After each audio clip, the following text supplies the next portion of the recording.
جو ہے اس کو آپ سر اس کے لیے دعا کریں، یہ نشئی ہے، اس کے لیے آپ دعا کریں، یہ نشئی ہے۔ حافظ صاحب کئی مرتبہ مجھ سے دعا کرا دیتے ہیں کہ یہ نشئی ہے، ہاں جی۔ اور یہ اس کے بارے میں بڑی بڑی عجیب کہانیاں قصے ہیں ساتھ کے حوالے سے۔ نہ یہ درس نظامی کے آخری سال کا اسٹوڈنٹ ہے، کیونکہ آج کل پاس ہونا کون سی بات ہے، ہاں جی، مختلف طریقے ہوتے ہیں پاس ہونے کے، اس کی بھی تفصیل ہے۔ یہ میرا دعویٰ ہے کہ اس نے پہلے سال کی کتابیں بھی نہیں پڑھی، نہ اس کو آتی ہیں، اگر آتی ہیں تو سنائے علماء میں بیٹھ کے۔ ان پڑھ آدمی ہے، حافظ بھی نہیں ہے، وہ چند پارے اس نے پڑھے ہوئے ہیں، کبھی اس نے مسئلہ نہیں سنایا، اگر حافظ ہے تو مسئلہ کیوں نہیں سناتا؟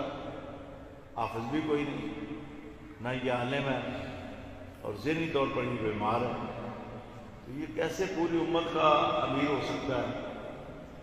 اب میں اگر خاموش رہتا ہوں تو گناہ گار ہوتا ہوں، اگر میں بولتا ہوں تو لوگ کہیں گے جی یہ تو بہت فساد کھڑا کر دیا اپنی افضل قادری نے، حالانکہ فساد نہیں ہے، یہ کلمہ حق ہے، کلمہ حق کی میں نے آواز بلند کی ہے، اور میں نے آج اعلان کیا کہ یہ نائل ہے، ساتھ رضوی نائل ہے، امیر میں مقرر کروں گا، میں بانی ہوں جماعت کا، امیر میں مقرر کروں گا۔ اب انشاءاللہ جلد ہی میں کنونشن بلا کر امیر کا میں اعلان کروں گا، اور اثر 9